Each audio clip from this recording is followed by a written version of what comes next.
그때 왕의 근위대장 아리옥이 바벨론 지혜자들을 죽이려 나가매 다니엘이 명철하고 슬기로운 말로 왕의 근위대장 아리옥에게 물어 이르되 왕의 명령이 어찌 그리 급하냐 하니 아리옥이 그 일을 다니엘에게 알리매 다니엘이 들어가서 왕께 구하기를 시간을 주시면 왕에게 그 해석을 알려드리리이다 하니라. 이에 다니엘이 자기 집으로 돌아가서 그 친구 하나냐와 미사엘과 아사랴에게 그 일을 알리고 하늘에 계신 하나님이 이 은밀한 일에 대하여 불쌍히 여기사 다니엘과 친구들이 바벨론의 다른 지혜자들과 함께 죽임을 당하지 않게 하시기를 그들로 하여금 구하게 하니라. 이에 이 은밀한 것이 밤의 환상으로 다니엘에게 나타나 보이매 다니엘이 하늘에 계신 하나님을 찬송하니라. 다니엘이 말하여 이르되 영원부터 영원까지 하나님의 이름을 찬송할 것은 지혜와 능력이 그에게 있음이로다. 그는 때와 계절을 바꾸시며 왕들을 패하시고 왕들을 세우시며 지혜자에게 지혜를 주시고 청명한 자에게 지식을 주시는도다. 그는 깊고 은밀한 일을 나타내시고 어두운 데에 있는 것을 아시며 또 빛이 그와 함께 있도다. 나의 조상들의 하나님이여 주께서 이제 내게 지혜와 능력을 주시고 우리가 주께 구한 것을 내게 알게 하셨사오니 내가 주께 감사하고 주를 찬양하나이다. 곧 주께서 왕의 그 일을 내게 보이셨나이다 하니라. 지혜롭고 온유한 사람은 분노를 가라앉히고 평안을 가져옵니다. 공동체에서 또 세상에서. 그런데 이런 지혜, 이런 온유를 발견한다는 것이 참 어렵습니다. 우리는 하나님께서 이런 지혜롭고 온유한 사람으로 살아가라고 부르셨어요. 그래서 오늘 본문을 통해서 느부갓네살 왕, 바벨론 왕의 이 분노, 또 번민, 또 그것에 대한 형벌, 이런 참 난감하고 복잡한 이 상황에서 지혜롭게 행동하는 다니엘의 모습을 우리가 보면서 그의 모습 중에서 우리가 좀 닮아가고 교훈을 받는 그러한 말씀 묵상이 되기를 바랍니다. 다니엘은 왕의 진노로 죽어야 할 바벨론의 지혜자들의 그 그룹에 속해 있는 거예요. 느부갓네살 왕이 꿈을 꿨는데 잠을 깨고 나니까 그 꿈도 기억이 나지 않고 또 그 꿈의 해석도 당연히 알 수가 없고 그래서 지혜자들 박수와 술객들을 불러다가 꿈도 알리고 그 해석도 알리라 그랬는데 아무도 대답을 하지 못해요. 왕이 분노한 겁니다. 꿈을 알리고 해석해주면 상을 줄 것이고 그렇지 않으면 너희 가족을 멸하겠다. 그 지혜자 그룹에 다니엘도 속하고 하나냐, 미사엘, 아사랴 세 친구도 속해 있는 겁니다. 이제 꿈을 알리지 못하면 죽어야 될 상황이 된 겁니다. 그런데 이 급박한 상황에 다니엘은 그 형벌을 집행하는 명을 받은 근위대장 아리옥을 지혜로운 말로 설득을 합니다. 14절에서. 이 다니엘의 지혜롭고 이 온유한 말이 살기 등등했던 왕의 진노를 조금 누그러뜨릴 수가 있었어요. 마음이 부드러운 사람은 다른 사람의 부드러운 마음을 얻어낼 수가 있는 겁니다. 아직 하나님께서 다니엘에게 이 꿈도 알려주지 않으시고 해석도 알려주지 않으신 거예요. 아직 그 전입니다. 하지만 다니엘은 그 온유함, 이것이 지혜자들이 죽어나가는 그 죽음의 물결을 잠시나마 좀 늦추고 멈출 수 있는 역할을 한 거예요. 그래서 15절에 보면 이 근위대장 아리옥과 다니엘이 대화가 잠시 나와 있는데 막 흥분되지 않아요. 차분하게 대화가 됩니다. 다니엘은 그 근위대장과의 대화를 통해서 지금 상황이 어떻게 돌아가고 있는지를 대략 파악을 하고 그 상황에 맞춰서 자신이 어떻게 대처를 해야 될까 다음 행동을 결정을 하게 됩니다. 덮어놓고 기도하지 않는 거예요. 상황을 보고 그 상황을 정확하게 파악을 하고 거기에 맞춰서 구체적인 기도를 하는 거예요. 여러분, 상황을 이해하고 그 상황에 맞는 가장 적절한 행동이 무엇인지를 생각했어요, 다니엘은. 그리고 하나님 앞에 나갔습니다. 하나님의 백성은 지혜롭게 생각하고 말하고 행동할 줄 알아야 됩니다. 우리가 항상 그것을 마음에 품고 그렇게 가려고 행동을 하고 노력을 해야 된다라는 거죠. 그렇게 모든 것을 파악을 하고 깨달은 다니엘은 하나님을 의지해서 이제는 모험을 감행을 합니다. 아직 하나님의 계시를 받지 못했지만 믿음을 가지고 느부갓네살 왕에게 약속을 합니다. 확약을 합니다. 오늘 16절 말씀이 이렇게 기록되어 있습니다. 다니엘이 들어가서 왕께 구하기를 해놓고 시간을 주시면 왕에게 그 해석을 알려드리겠습니다. 라고 왕에게 이야기해요. 약속을 하는 겁니다. 시간만 조금 주시면 반드시 알려드리겠습니다. 지금 아는 게 없어요, 다니엘은. 그런데 믿음으로 나간 거예요. 그 당시 최고의 강대국, 그 중에 이 느부갓네살 왕은 최고의 권력자입니다. 왕 앞에 누구도 감히 할 수 없는 말을, 확정적인 말을 한 거예요. 아무런 지금 받은 것도 없는데. 이런 담대함이 어디서 나왔을까? 그것을 묵상을 해보면 다니엘의 경험, 다니엘의 기억이었어요. 그 경험과 기억이 뭐냐? 이 다니엘은 이미 그 세 친구들과 함께 이 믿음으로 하나님 앞에서 담대하게 모험을 감행한 경험이 있었던 거예요. 그게 뭡니까? 다니엘서 1장 15절 16절에 포로로 바벨론에 잡혀가서 바벨론 왕의 음식과 물을 먹으면서 3년 동안 훈련을 받아서 왕 앞에 서야 되는데 우상 숭배한 고기는 먹지 않겠습니다. 포도주도 먹지 않겠습니다. 열흘간 해보십시오. 그리고 나서 우리를 판단하십시오. 하나님의 믿음으로 그렇게 해서 성공한 경험이 있는 거예요. 그 기억을 아직 하고 있는 거예요. 그리고 하나님께서 지혜를 주셔서 그 훈련받은 모든 소년들 중에 최고가 되었던 거예요. 10배나 더 지혜를 부어주셨던 것을 기억하고 경험한 것을 알고 있었던 거예요. 그래서 그것을 경험했기 때문에 믿음으로 이 왕 앞에 나가서 시간을 주시면 알려드리겠다. 약속할 수 있었던 거예요. 그런데 이 역사 속에서 보면 특히 신명기 4장을 보면 이스라엘 백성은요. 그런 하나님을 경험하지 못해서 망한 거예요. 하나님을 기억하고 하나님을 깊이 알아가면 망할 수가 없다라는 거예요. 오늘 다니엘과 세 친구는 그 기억을 하고 있었어요. 하나님께서 역사하시고 기적을 베풀으신 것을 기억하고 있었던 거예요.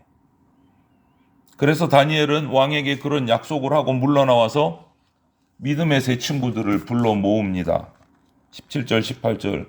그들과 함께 지금의 상황들을 다 이야기를 해주고 하나님께 기도합니다. 간구하는 거예요. 믿는 자의 간구는 하나님의 능력이 나타나는 통로가 된다고 말씀하세요.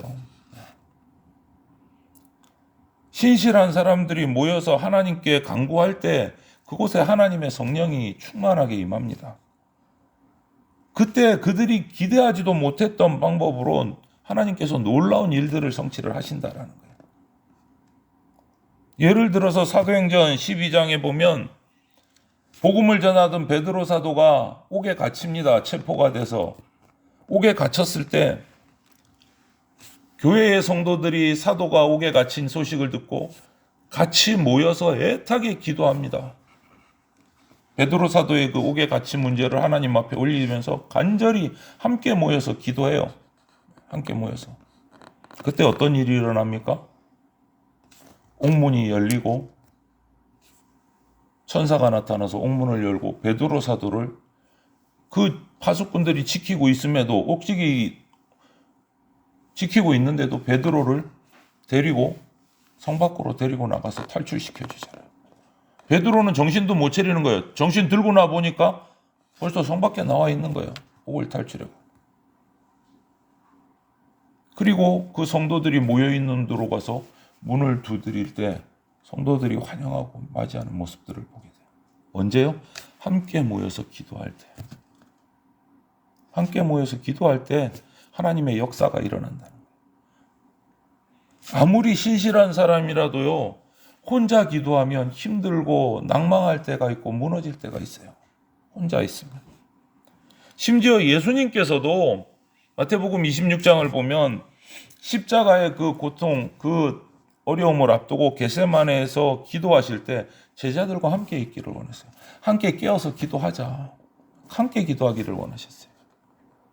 하나님, 예수님조차도. 여러분, 우리 지체들과 힘든 일을 나누고 기도할 수 있는 우리 교회가 돼야 돼요. 함께 기도해야 돼요. 그때 하나님의 능력이 우리 교회 공동체를 통해서, 우리를 통해서 나타나는 겁니다. 오늘 다니엘은 그렇게 자신의 알아온 그 이야기들을 친구들과 함께 나누고 기도하기 시작했어요. 드디어 하나님의 환상이 다니엘에게 나타납니다. 그 기도의 응답이 나타난 거예요. 그 환상을 받고 그 꿈의 이야기들을 다 듣고 나서 그 일을 준비하고 행하신 하나님을 찬양합니다. 19절부터 23절을 보면 응답받고 찬양하는 거예요. 감사하고. 하나님은 언제나 우리하고 함께 하시고 우리를 통해서 기도할 때 큰 일을 행하십니다. 그런데 우리가 한 번씩 실수하고 착각하는 것이 뭐냐? 한 번씩이 아니죠. 너무 많은 경우가 그런 것 같아요. 하나님께 받은 것을 당연하게 생각해요. 이거는 당연한 거다. 하나님이 주신 것도 아니고 내가 그냥 열심히 하다 보니까 된 거야. 그렇게 착각하고 찬양할 줄 모르고 감사할 줄 모른다는 거예요. 정말 소수의 사람만, 다니엘과 세 친구처럼 소수의 사람만 하나님께 영광을 돌리고 찬송을 돌려드려요. 여러분, 하나님께 돌려야 될 영광을 우리가 돌리고 있지 않다면 겉으로는 문제가 해결된 것 같고 잘 되는 것 같지만 정작 중요한 것은 잃어버리는 결과를 가져오게 돼요. 정말 핵심은 잃어버리게 된다는 거예요. 하나님께 감사할 줄 모르면, 우리가 찬양할 줄 모르면. 오늘 이 다니엘과 세 친구들의 이 지혜로운 말, 온유함, 기도하는 모습을 보면서 우리가 한 번 더 묵상해야 될 것은, 명철하고 슬기로운 말, 지혜롭고 온유한 말은 때를 얻게 한다라는 것을 우리가 깨닫습니다. 근위대장 아리옥이 다니엘의 말을 귀담아 들은 것은 다니엘의 평소의 모습을 우리가 유추해 볼 수 있는 거예요. 포로임에도 불구하고 주변의 그 바벨론 사람과 자기 주변의 사람들에게 정말 공손하고 품위 있게 대했구나. 근위대장이면 상당한 위치에 있는 사람입니다. 그 사람이 다니엘의 말을 그렇게 차분하게 진지하게 들어주었다는 것은 평상시에 다니엘이 그만큼 행동했다라는 거예요. 그게 적절한 행동. 포로이지만 사람들에게 예의를 갖추고 진심을 다해서 대했기 때문에 근위대장도 그런 반응을 해준 거예요. 그래서 결국은 다니엘의 이 지혜롭고 온유한 말로 인해서 기회를 얻게 되고 지혜자들 또 자신과 세 친구들의 생명을 구하는 기회를 얻게 되는 거예요. 하나님 입장에서 보면 하나님은 세상의 권력과 지혜를 통해서 역사하시는 분이에요. 세상의 통치권자들인 왕을 세우기도 하시고 패하게도 하시는 분들입니다. 느부갓네살 이스라엘 사람 아닙니다. 이스라엘을 잡아먹은 사람이에요. 바벨론의 왕임에도 불구하고 하나님은 그에게 꿈을 보여주시고 결국 우리가 다니엘서 전체를 보면 그것을 시작으로 통해서 역사를 이루어 가십니다. 왕과 지혜자들을 하나님께서 주관하고 계신다는 거 우리가 알아야 돼요. 이 말씀에서. 왕들에게 제한을 준 권세를 가지고 그 한계 안에서 통치하게 하세요. 그렇기 때문에 우리는 내가 지도자나 어떤 높은 자리에, 권력자의 자리에 올랐을지라도 하나님이 허락하셨다라는 것을 깨닫고 인지하고 겸손하게 그 권세를 행사해야 된다라는 것도 오늘 우리가 봐야 됩니다. 여러분, 기도는 위기에 처한 사람을 긍휼하게 여기는 데서부터 시작하는 거예요. 특히 도고, 우리가 중보기도라고 부르는 이 도고는, 이 핵심은 하나님이 은밀한 것을 알려주시는 거고, 오늘 말씀에서 보면 이것만이 다니엘과 세 친구를 위기에서 살아남게 하는 기도가 되는 거예요. 이 내용은 다니엘과 세 친구를 하나님께서 불쌍히 여겨주시고 그들이 죽임당하지 않도록 은밀한 계시를 보여달라는 게 이들의 기도였어요. 간절한 기도. 오늘 본문 말씀을 보면. 여러분, 그 기도 덕분에 마침내 하나님께서 다니엘에게 은밀한 그 내용을 깨닫게 하십니다. 왜 느부갓네살 왕에게 꿈을 꾸게 하셨고 기억하게 하지 못하셨고 그 꿈의 내용이 무엇인지 앞으로 우리가 묵상하겠지만 그것들을 이때 다니엘에게 기도할 때 알려주신 거예요. 계시록. 위기를 만났을 때 드리는 기도는요, 하늘을 움직여서 기적을 체험하게 합니다. 다니엘의 지혜와 온유함, 용기, 많은 사람들을 구하는 결과를 가져오는 거예요. 이것이 바로 예수님이 이 땅에 오셔서 하신 일이에요. 다니엘 역시 예수님의 모본이에요. 표상이 되는 거예요. 예수님이 하신 일이 바로 그거거든요. 하나님의 사람은 숨어서 자신의 것을 지키려고 하지 않습니다. 내 것만 지키면 돼. 나만 천국 가면 돼. 나 혼자 잘하면 돼. 이것이 아니다라는 거예요. 사방이 막혀 있는 것 같아도 그 절망 속에서 함께 모여서 기도하고 그때 하나님의 능력으로 성령 충만해서 다른 많은 지체들을 구원할 수 있는 것이 우리 그리스도인이에요. 혼자서 천국 가는 게 그리스도인이 아니다. 여러분, 지금 저와 여러분들 가운데 절망하고 힘들고 어려운 가운데 있다면 다니엘과 세 친구처럼 기도해야 됩니다. 어떻게 해요? 상황을 정확히 살피고 구체적으로 기도해야 합니다. 그리고 하나님께서 능력 주시고 응답해 주셨다면 이제 담대하게 주변의 지체들을 사랑하고 품어서 그들을 구원할 수 있는 자가 되어야 됩니다. 그것이 하나님께서 우리에게 주신, 우리 그리스도인에게, 하나님의 자녀에게 주신 사명입니다. 이제 우리 다음 말씀으로 계속 다니엘서를 묵상하면서 다니엘과 세 친구를 통해서 그 바벨론 이방 땅에서 어떤 일을 행하시는지 하나님의 구원의 역사를 보게 될 겁니다. 다니엘과 세 친구가 자기들만 그냥 구원받고 끝났다면 이런 역사는 일어나지 않아요. 오늘 우리가 이 다니엘서를 통해서 하나님이 우리에게 어떤 사명을 주셨는지를 다시 한번 살피면서 나를 통해서 구원의 역사를 베푸시는 그 하나님을 발견하고 그 하나님의 사명을 이루어가는 주의 백성들이 다 되시기를 주님의 이름으로 축원을 드립니다. 아멘.